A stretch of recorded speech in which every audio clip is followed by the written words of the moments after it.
Untuk mendukung Belajar Bentar, kalian bisa mengklik subscribe. Halo, selamat datang di Belajar Bentar. Sekarang kita akan belajar mengenai GPU apa yang bisa menjalankan Adobe Premiere Pro versi 2023 sampai 2024. Di sini, seperti yang kalian lihat, jika saya mengaktifkan OST Riva-Tanner pada Adobe Premiere Pro, akan terbaca D3, D12. Dengan kata lain, Adobe Premiere Pro versi 2023 sampai yang terbaru sudah menggunakan DirectX 12, bukan 11. Tentu saja, pada setiap aplikasi memiliki API yang berbeda-beda. Contohnya adalah Adobe Premiere Pro, Media Player Classic, di sini menggunakan DirectX 11, bahkan sampai aplikasi yang lain. Ada yang DirectX, ada yang OpenGL. Sekarang, apakah GPU untuk Adobe Premiere Pro dari AMD, Intel, dan Nvidia?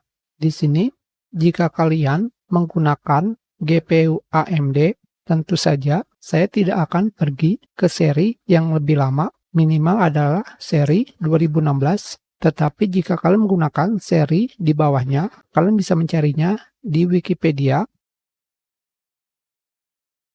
Contohnya adalah seperti Radeon 400 series sudah menggunakan DirectX 12. Jadi bisa menjalankan Adobe Premiere Pro. Tentu saja diutamakan kalian menggunakan GPU terbaru yang sudah memiliki encoder. Selanjutnya, untuk GPU Intel, di sini jika kalian menggunakan Intel HD Graphics versi 400, masih menggunakan DirectX 11. Di sini jika kalian menggunakan HD Graphics 500, sudah menggunakan DirectX 12. Jadi, untuk GPU Intel dimulai dari HD Graphics 500. Sedangkan untuk kartu grafis Nvidia, kalian bisa menggunakan GPU dari seri 900.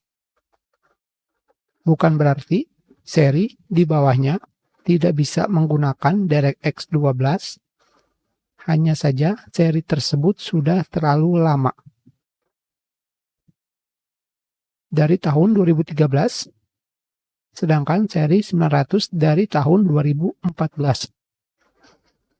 Itulah GPU yang bisa menjalankan Adobe Premiere Pro.